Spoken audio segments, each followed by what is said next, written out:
Ready?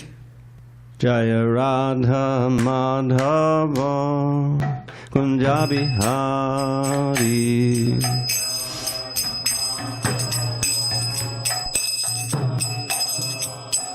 Jaya Radha Madhava Kunja Bihari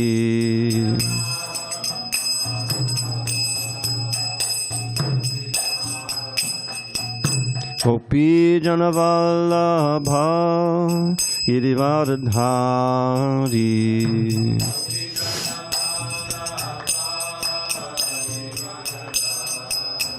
Jai Gopi Janavallabha Girivardhari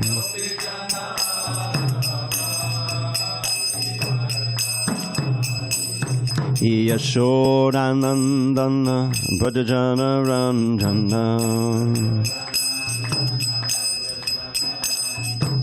Yashodanandana Brajajana Ranjana Yamunatira Vanachari Yamunatira Vanachari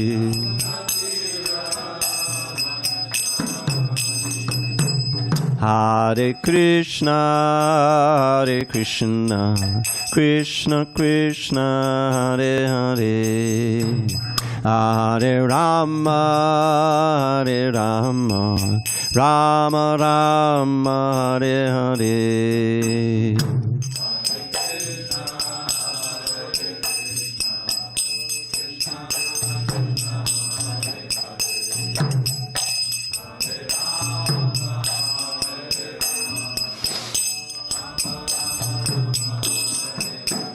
Hare Krishna Krishna Krishna Hare Hare Hare Rama Rama Rama Hare Hare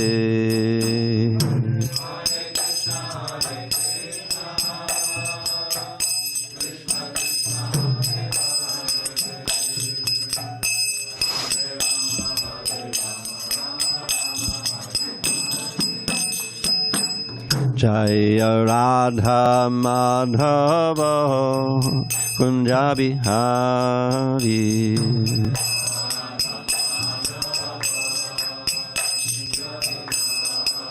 Jaya Radha Madhava Kunja Bihari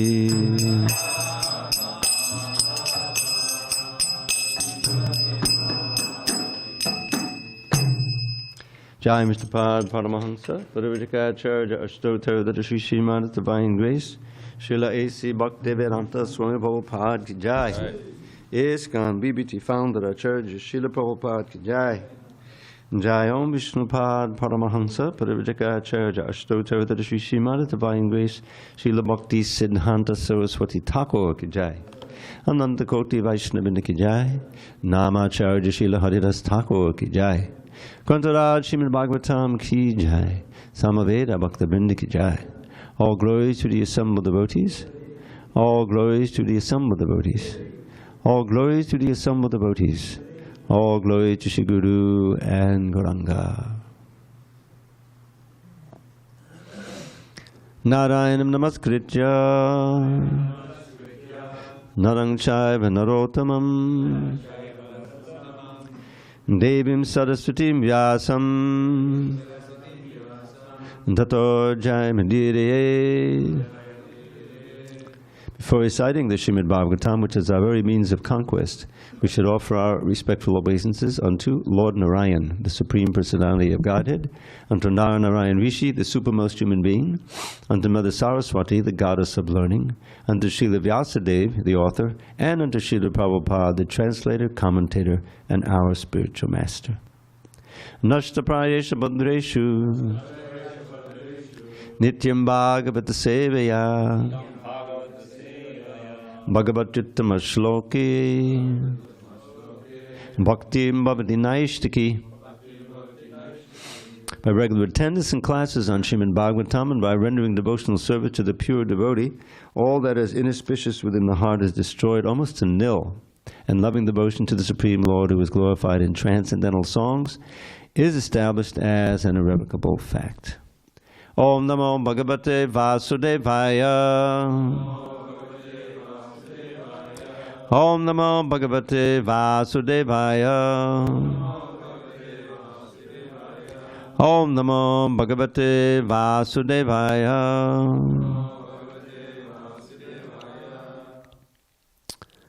On this 19th day of February 2024 in San Diego, Ekadashi Day, we are reading from Srimad Bhagavatam, translation and commentary by His Divine Grace HG Dravida Swami Prabhupada. And we're in the 7th canto, 6th chapter, texts 11 to 13. So we'll chant number 11. Katam priyaya anukampitaya sangam rahasyam ruchirangsh chamantran suritsu tatsneha sitach shishunam kalaksharanam anurakta chittaha katam priyaya anukampitaya sangam rahasyam ruchirangshta mantran suritsu tatsneya sitak shishunam kalaksharanam anurakta chittaha katam priyaya anukampitaya sangam rahasyam ruchirangshta mantran suritsu tatsneya sitak shishunam kalaksharanam anurakta chittaha katam priyaya anukampitaya sangam rahasyam ruchirangshta mantran suritsu tatsneya sitak shishunam kalaksharanam anurakta chittaha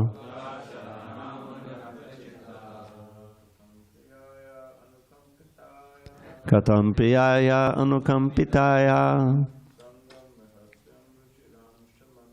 sangam rahasyam ruchirangshta mantran sutatsneya sitak shishunam kalaksharanam anurakta chittaha katam priyaya anukampitaya kahasyam ruchirangshta mantran suritsu tatsneha sitak shishunam kalaksharanam anurakta chittaha katam priyaya anukampitaya sangam rahasyam ruchirangshta mantran suritsu tatsneya sitak shishunam. Ladies,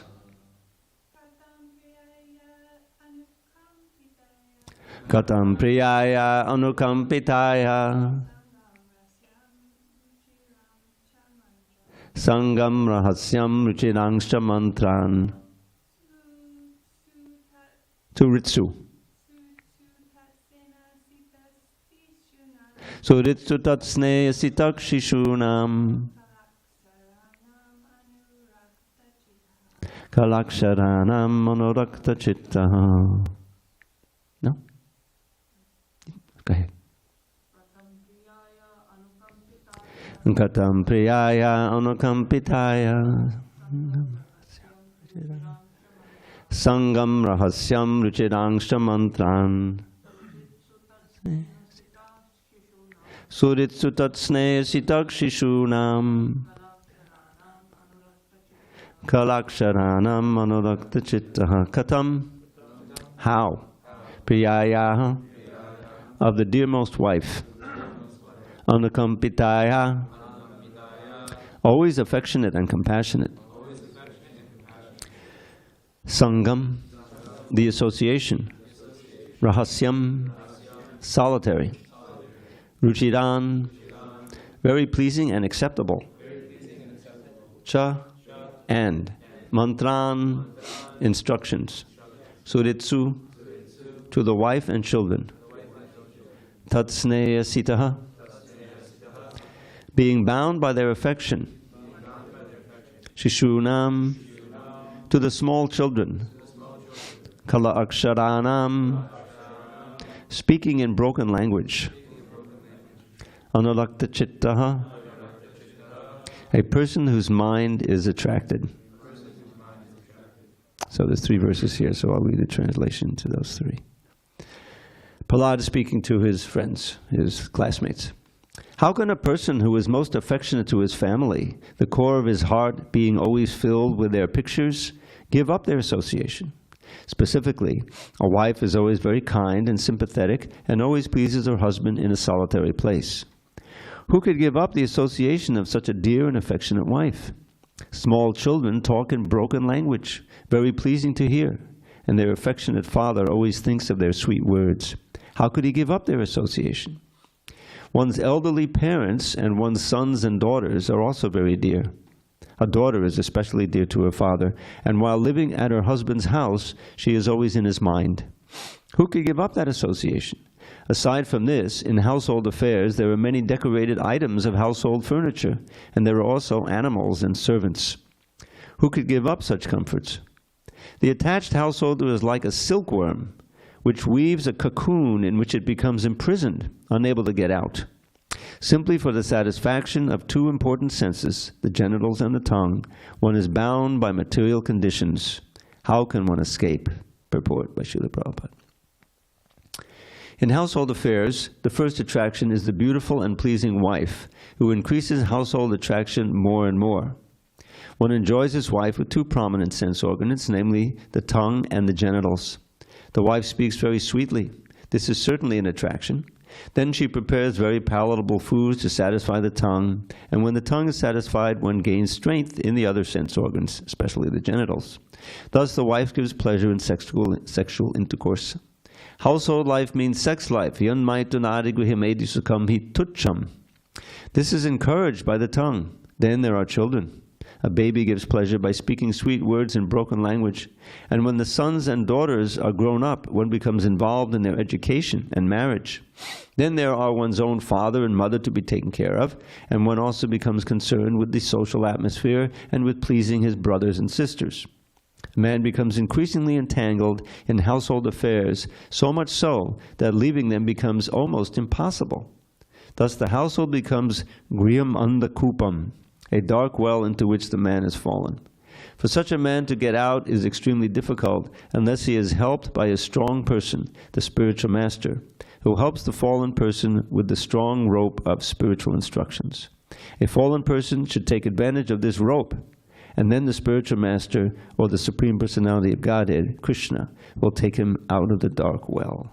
Om jnana timirandasya jnanandana shalakaya chakshu unmilitam mena tasmai shri gurave namaha.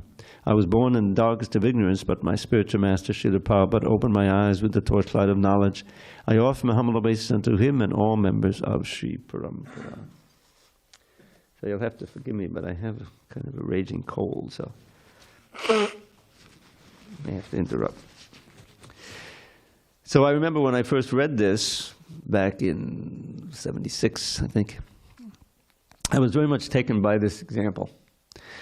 And one of the things that's not mentioned here, but that in the cultivation of silkworms for the harvesting of silk, they're encouraged to do what they usually do, make the cocoon, and they feel very comfortable, they feel very successful. They're in that cocoon, and they feel very safe and warm, and it's the right way to be.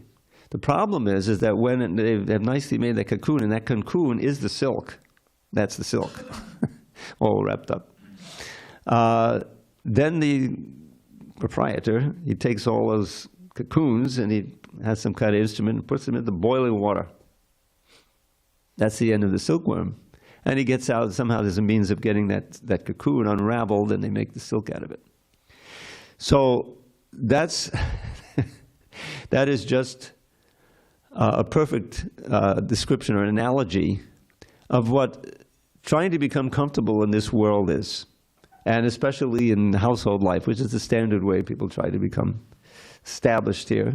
So many attachments, so many responsibilities and attachments, and they mentioned, and these are, as Krishna says, Bhogaishwarya prasaktanam taya paritachetasam vivasyatmakabadu samadho navidhiyate. That the Bhoga and Aishwarya are the two basic ways of being imprisoned in this world. Bhoga is material sense gratification, gross and subtle. All the senses have their objects, and when there's no hint of Krishna consciousness, it's just a materialistic frame of mind in a materialistic society, then it just metastasizes. The varieties of enjoyment, the drugs, the millions of things on the internet, there's no end to it. And actually nobody's happy. Nobody's happy. Everyone's dissatisfied. Even if you may have it together, it's so obvious that other people have it more together and they have more wealth, and there's all this envy that develops and madness. So Prahlad is giving this very cogent analogy, because whatever we do in establishing ourselves on a materialistic plane in this world, and it's not always family life. It can be anything, career, whatever. But that you're completely committed to it, and it is the source of your sense of pleasure and the source of your sense of safety. Although it's illusory and temporary, but that's what it is. So inevitably, due to the course of time, these sources of pleasure and safety and encouragement are endangered and ultimately destroyed. Because after all, the basic principle of it is this very body. If you didn't have this body and this brain, you would be in a different condition and a million miles away from this cocoon of this particular family, this particular house, and so forth.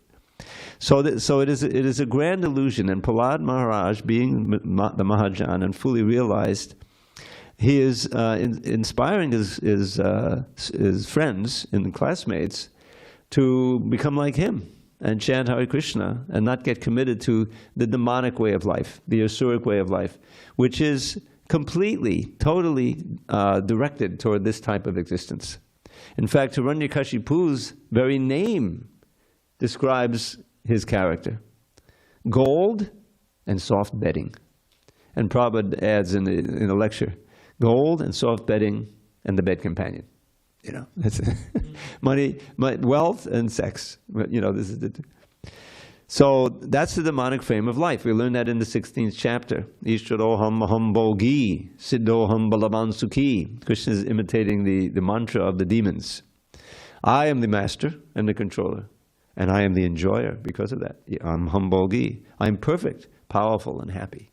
Of course, it's a grand illusion.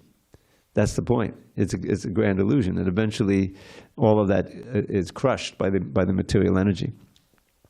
So the process of getting out is, first of all, coming in contact with actual knowledge of who we are, what our problems are, and how to solve them, how to really get out of this imprisonment that was of our own making, We are the accomplices in making this cocoon of apparent safety and pleasure and happiness and security, which is a grand illusion.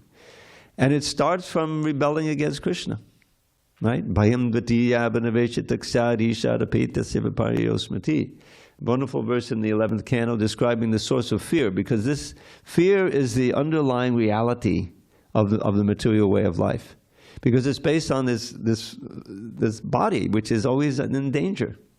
The body is always very fragile, and if it's not destroyed suddenly by some accident or some enemy or some disease or something, it will gradually be destroyed by time and by disease and old age and death. So there really is no, once one understands, and this is the key point, once one understands that we are not the body, but we're spirit soul, and that we will live forever, and we have lived forever in the past. So now, let's calculate, what can we do for our best interest? As spirit souls, not as this body. This is the essential illusion, the false ego. The false ego means the false sense of self, identification with the body, and everything related to the body, right? My body means my body, my family, my country, my, my, and I and my. Aham mameti. And so this, the attachment of household life, Lord Rishabhdev said, this feeds the sense of I and my. And so many instructions in Bhagavatam.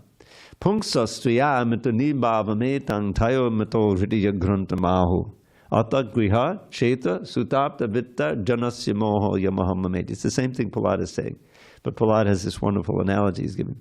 So pungsa striya, the attraction between male and female, man and woman. Mituni bhavametan. So that there's the mituni bhava, the whole aura of sexual attraction. Tayo mito, and when they actually link up, hridiya grantamahu, the knots in the heart are tightened more and more, you see. And in any civilized society, then when the attraction comes there, and there's marriage. And what marriage means, okay, now we have to get a place, and I need a job, and there'll be children, right? Atta, gṛha, cheta, sutta, apta, vitta. He gives a wonderful series of what happened. First you need the gṛha. We have to have a place. Then I need a job, a cheta, land. Traditionally, you get a piece of land in your farm, But cheta could also just mean a way of maintaining. And then come children, sutta, sons and also daughters. And then relatives. You don't just marry a woman, because today in this nuclear family, which is really very, they get destroyed by nuclear explosions also. They're very fragile. In fact, to the point, it says in the 12th canon of the Kali Yuga, which we're seeing now, marriage is becoming less and less common. People are living together, they're having sex, they're having children, and then the ties, they become loose, and then the woman is stuck with the child or whatever. Or even worse, abortion. So that's right in the Bhagavatam. Marriage will become just a convenience. So, but still, there's that attraction, and there's an entanglement. So the traditional way, in at least some kind of civilization, is that you get a family, and there's an extended family, and all of that requires money, vittai, you see? And the last line says, janasya, all of this generates illusion, moha, tamaham mameti, which is characterized as I, I'm this body and everything, all the relation, and everything related to the body is mine, I and mine. So Krishna consciousness gets to the root of that in day one. You're not the body. That's a complete illusion, right? What does Krishna say at the beginning of Bhagavad Gita? His instructions of Bhagavad Gita. It's not long before he says, Dehinosmin yata dehe kaumaram yovanam jadatata dehandara praptiya dhiras tatanamuyati. This is often the first verse that the devotees are interested in memorizing. You probably know that verse, right? Yeah. You probably know many more too. So in this body, the living entity is passing through childhood and then adolescence and so forth. Dehinosmin yata kaumaram yovanam, and then old age, and then that's not the end. Tata dehantara praptiya. Then gets another body, and those who are dhira are not bewildered by such a change. Now we bring it back to the importance of the editing and revising Prabhupada's books, because when the first editing gave this distinct impression that the dhira being described there means that one who is sober-minded and wise is not bewildered by such a change. Is that living entity who's leaving his body? No, he's speaking to Arjuna, that those who are observing, those who are, related to that person who's dying, say, they're not freaked out by it, because they know that the person is going on, you see. Dhiras tatra namuhyati. But if you don't, you think, oh, this is the end of my child, the end of my husband, then it becomes more catastrophic. But still, there is going to be a pain. Even the devotees leave, Prabhupada left, it was just, the devotees were completely devastated. Even though everyone knew that he was with Krishna. So therefore, there's that other verse that comes next. Matra sparshasta kaunteya. One has to tolerate. One has to tolerate and remain dhira even in cold and heat, and pleasure and pain. And dhira means equipoised, you see. And only one, Vijay was here, he stayed here for a couple of years, how many, 2-3 years? And he said, when he first read this verse, especially he was doing so much Sankirtan, and the next verse, Yaminabadayantete purusham purushashaba samaduka sukham dhiram, is that word again? Somritattvaya kalpate. Those who are eligible for eternal life, amrita, nectarian eternal life, who can tolerate the dualities, the pleasure and pain, cold and heat, all of these things, without being disturbed, staying equipoised. That's a dhira.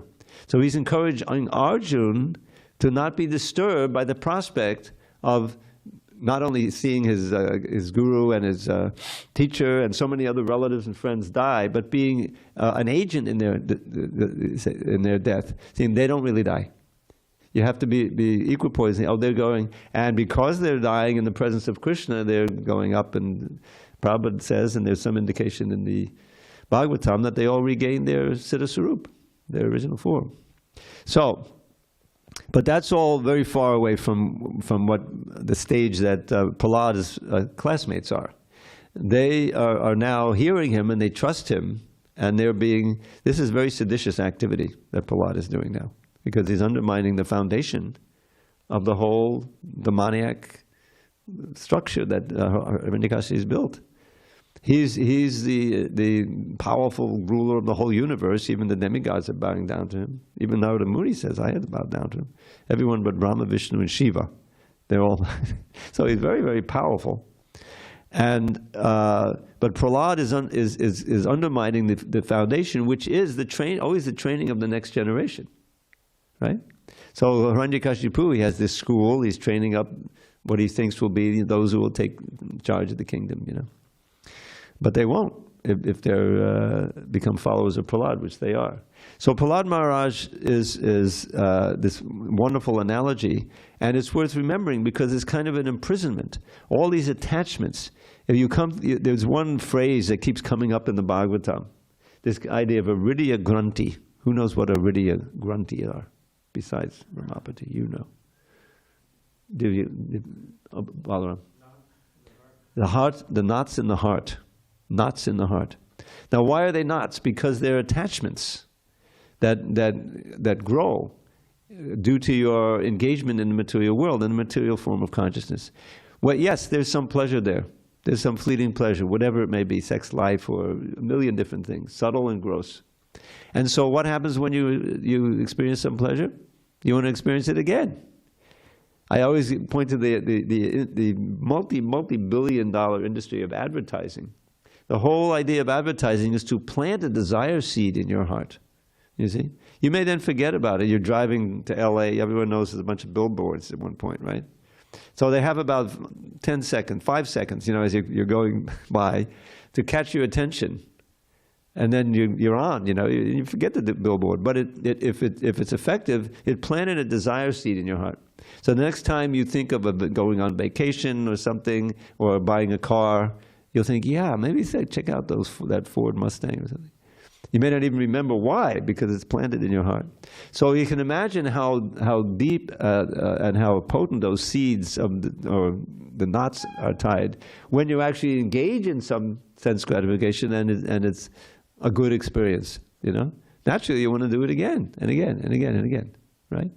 But everyone, you know, should know by now. If you live in the material world a while, if you overdo it, Prabhupada always give the example of overeating. Something tastes so nice, you know. Well, why not have another? Well, why not have one more? There's still some left. Let me have, you know. And then, oh God, what have I done? I remember. I don't know if I ever told this before. It's kind of in the form of a confession. So I was in Mayapur, and I had a good friend in Nareshwar, who was the head of the Australian BBT. And I had worked on the CC, which he published, in the Bhagavatam. And so anyway, so I'm there, and there's another famous devotee who many of you may know, Suhotra Swami. He was also a friend. So one day in Nareshwar, there was also one more. I think it was he who became Bhaktivedya Purna Swami. Anyway, so there's 3 of us. And it was a pizza eating contest. So I agreed. And Narashwar was making the pizza. You know, he had an apartment there on the ground floor. So eating this pizza. And I distinctly remember at the end where I think it was Sahota Swami lying on his back and eating like the last piece. I think he won the contest. But I couldn't eat for like 3 days, you know. I just couldn't think of eating anything. It was pretty good pizza, but it was over the top, you know. But that was, you know, that reminded me of my early days in Krishna consciousness. You know, Prabhupada was so wise. He knew that these Americans, they'll never be able to give up sense gratification, you know, like immediately. But you got to have those 4 regs, you know. That's okay. But, you know, he taught his first disciples how to cook, and they taught other disciples, and before you know it, they were cooking these incredibly tasty dishes. And in New York and Brooklyn in the 70s, we had a bunch of really good cooks. Mangalananda, who later became famous as a singer, he was an excellent cook. And there was a lady named Bhadra who was married, I think she was married to Muralidhar. There was a bunch of them. Purva was there. Anyway, so the Sunday feast was just irresistible. It was just incredible. And people would come, of course, and pack the temple, you know, for that, you know. And it was very hard, you know. I was brahmachari, and of course, we're living in this house, and we're cooking, and all those aromas of the cooking are coming through, you know. It's like by the time of evening comes, it was a long time. Luckily, what happened was that there's a pastime for Kṛṣṇa Pandit, and in the CC, we're reading that. And the main claim to fame that I remember about him at that time was that he could dance for 72 hours straight without stopping. I said, well, that's what I need to do. You know, I mean, I may eat a lot of glubjams, but if I dance for 72 hours, I'll definitely burn it off. Something like that. So anyway, this was the early 70s, which the 60s kind of bled into the 70s, and so there was a lot of hippies and everything. They would come with shoes and then leave without shoes, and so there were shoes that built up in the shoe room. You know, it's not like everyone claimed their shoes. So I said, I got to have the right sneakers. So I went in there because all I had was flip flops, and there was a pair of sneakers that just fit me perfectly. I said, oh, Krishna's authorized this. He has blessed this idea. So I would go out. We go out 3 hours a day, and I would spend at least an hour dancing. You know, so that was counteracting somewhat. But the idea is that, back to the theme here, is that sense gratification is invariably bad for the spirit soul, because it makes you think that there's some happiness here, and you don't know that you're, you know, in complete ignorance that you're eternal. You don't have any idea of your previous lives, so everything is in the moment. Or let me make a lot of money so that I'll be able to enjoy in the future, you know, like that. So that's goes on birth after birth until we have an intervention. You know, like you have an intervention if somebody is so addicted to something, and his friends take him. Hey, listen, you're coming to the camp where you can't do that anymore. So we need an intervention. Now that intervention comes from the great acharyas. Like Srila Prabhupada came, and he was just trying to plant that seed, you know, and he finally succeeded when he went downtown, and 22nd Avenue, famously, you know the story. And it was, because it was genuine, and because it actually gave you a higher taste, you know, in kirtan, especially in kirtan and prasadam, those are the basic principles, and also in the philosophy, you know. Then Krishna gives you the blessing of giving you detachment from the sense gratification and attachment to him in the form of the chanting. And that is the actual way in which Krishna consciousness works, is that in this age, you know, that this age of Kali is an age of faults. Do we have to look very far? You know, the only way you can try to forget it is don't read the news for a week. But it's just... anyway, it's obviously an ocean of faults, but there's one very special blessing. Kirtanadeva Krishnasya mukta sangam param vrajet. Just by the kirtan of Krishna's holy name and form and qualities, pastimes,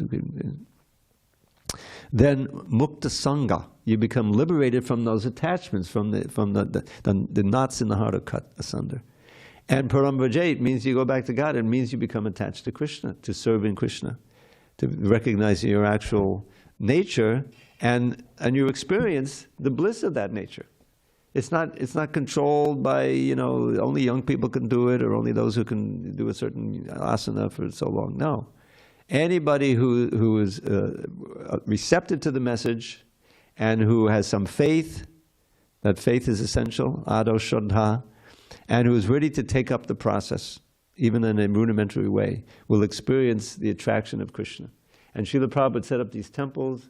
Radhagiri Hari are all attractive, and the festivals are so attractive. The chanting is there. The books are so essential, giving us knowledge, because the knowledge comes. The mind knows what you should do and what you have to do and how to do it.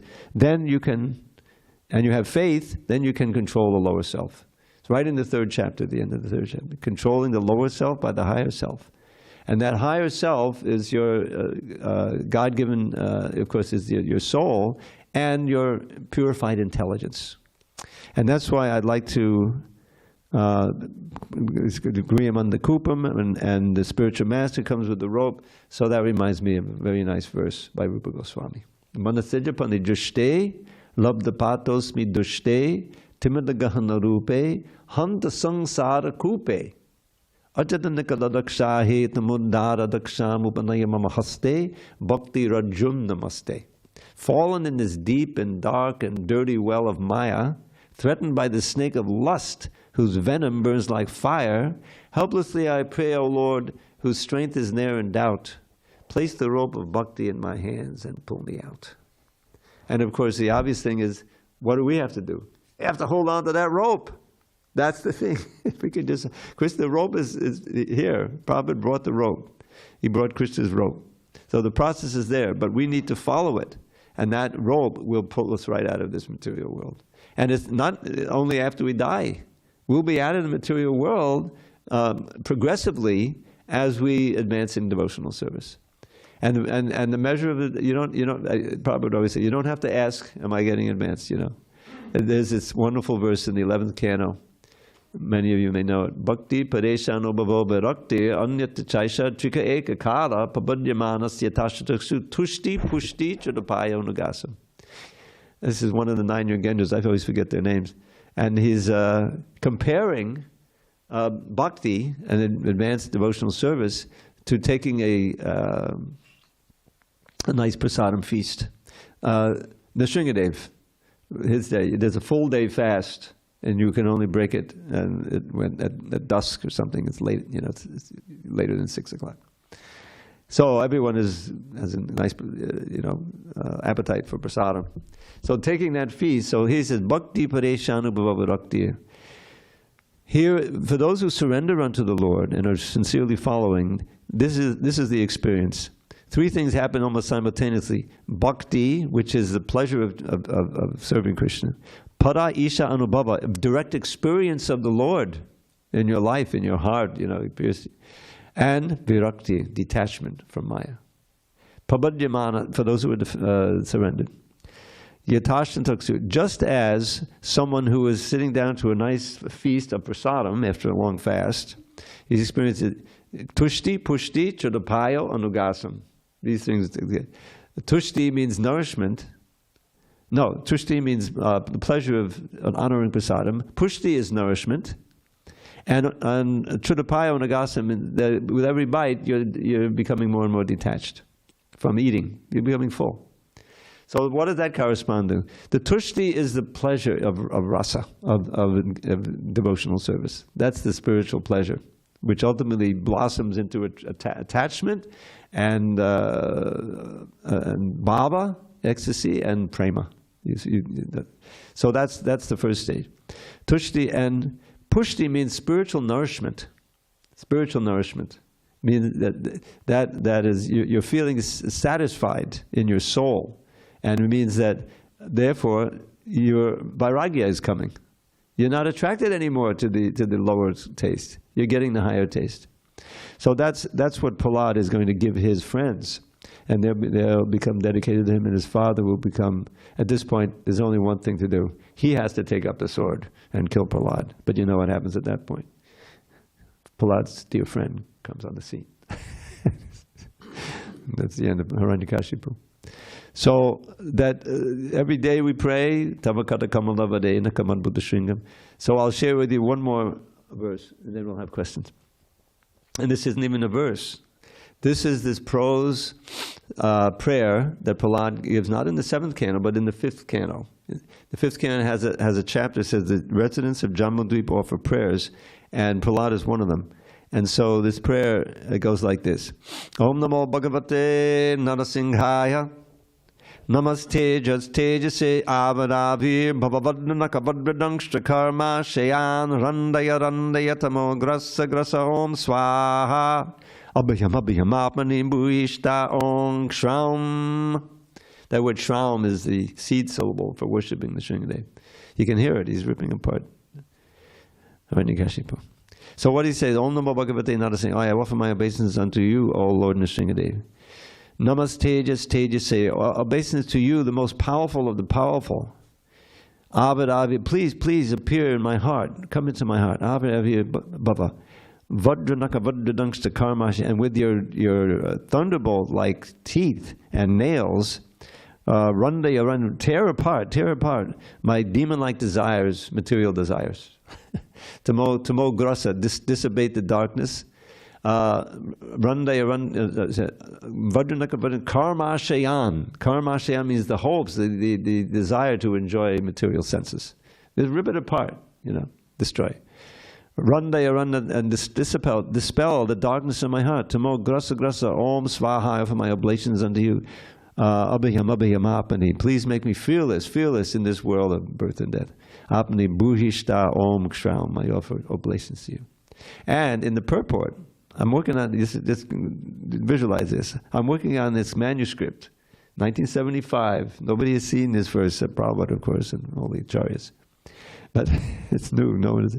And at the end of that purport, Prabhupada says, anyone who wants to be free of material desires and worship Krishna, free of that, should offer his obeisances and pray to Lord Nrsingadev as Prahlad did in this verse. So I immediately memorized it in the manuscript. And it's a very powerful prayer. I don't have the reference, it's in the 5th canto, I think 9th chapter, but if you're interested I can point it out to you.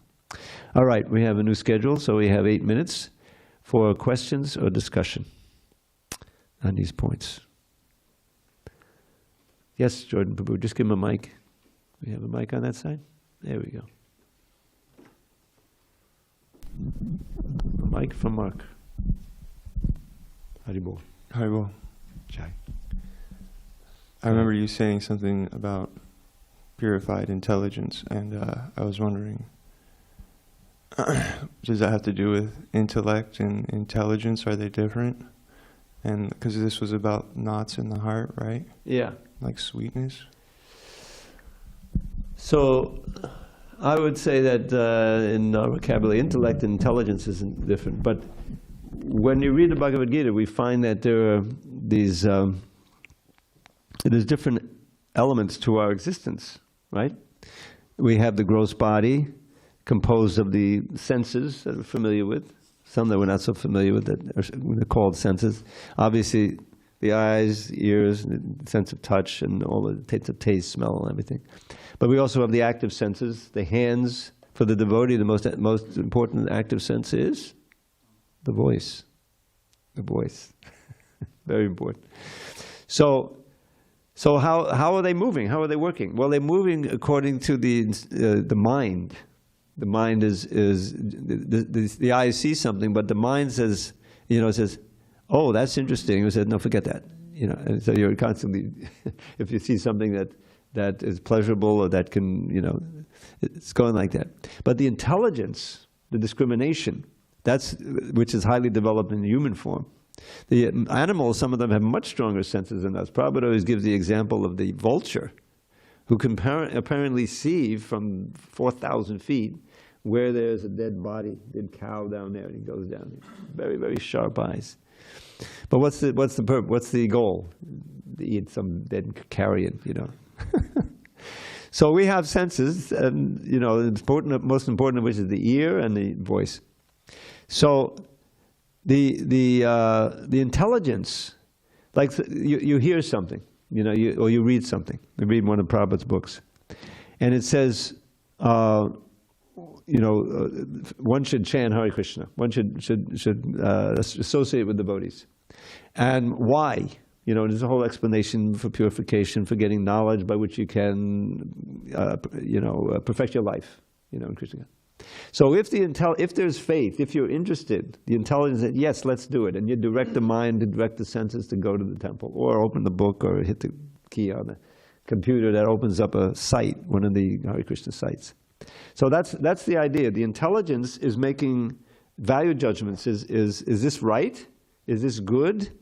You see? The mind doesn't do that. Mind is like a sixth sense. Sometimes it's good. And it's just saying, oh, good, bad, interesting, direct here, like that. But the intelligence is saying, in the long haul, is this the best thing for me? You see? And if you get association, that's why book distribution is so important. We're giving out the association of Prabhupada in the most important way through his words, like that. He's in his books. And it can deeply affect the intelligence. You may at least plant a seed of interest, the preliminary faith. Let me check this out. This looks like something interesting, And then you come to the temple, or you do other things to increase that. So the human intelligence is the determining factor in whether we're going to become more degraded or not. If we just use the intelligence, we're affected by the mode. The modes, it's a whole complicated thing. Oh yeah, and you got brilliant intelligence. How can I make $1 billion? And then Prabhupada give the example of making the atom bomb. So many brains had to be assembled. Oppenheimer, we know, is very famous now. And they were able to do it. Also, they could kill a lot of people at once. It's demonic. So intelligence can be used for good or evil, obviously.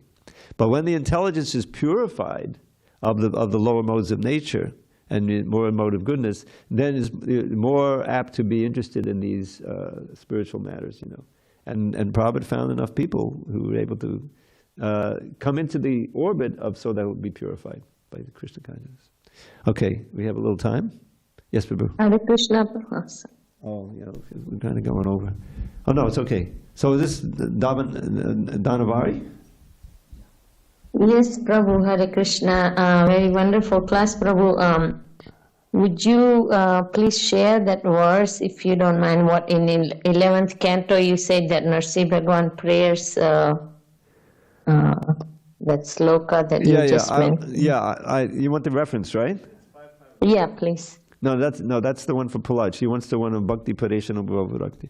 Can you just write me? Yeah, sure. Dravida 108 at Gmail. Sure, I'll do that. Thank you. So what reference should I just remind you in that Narsi Bhagwan prayer? Just put verse in the subject line. You don't have to say anything else. I'll remember.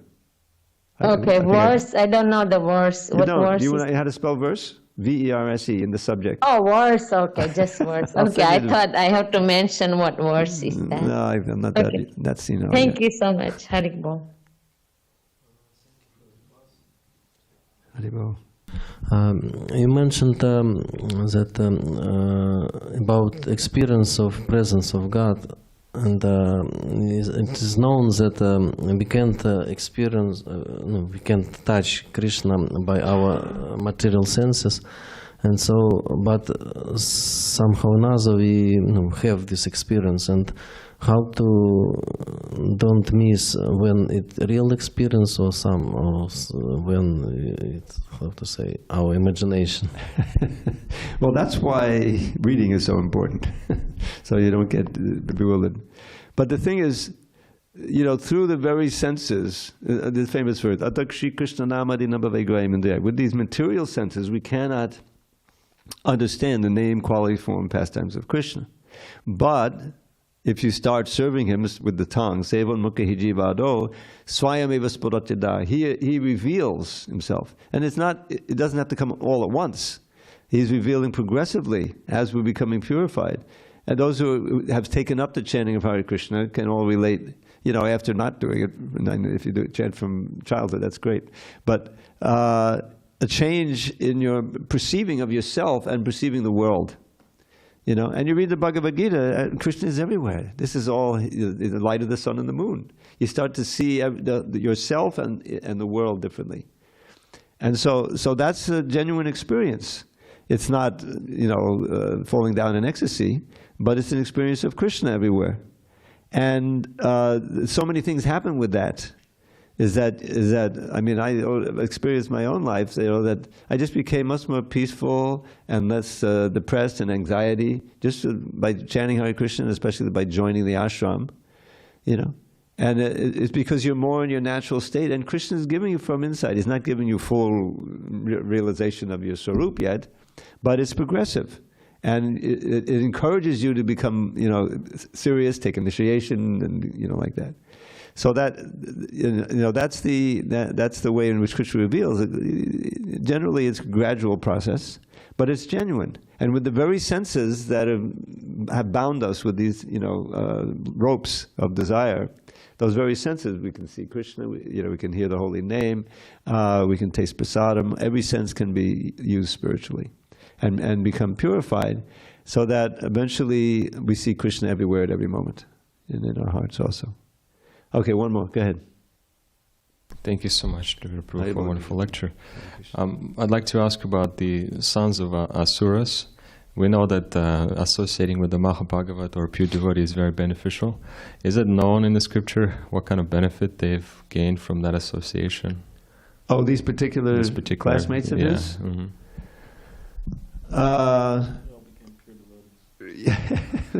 They all became pure devotees. Yeah, of course. Well, there was a big change, you know, when Hiranyakashipu was killed. And I don't remember specifically, but it's, you know, it would be understood that these, you know, they continued to follow Prahlad, and they were saved. They were delivered by that instruction.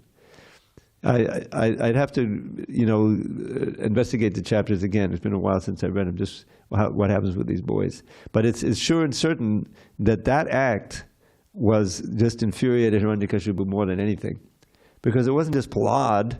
Now he's undermining my whole, you know, government plan and everything.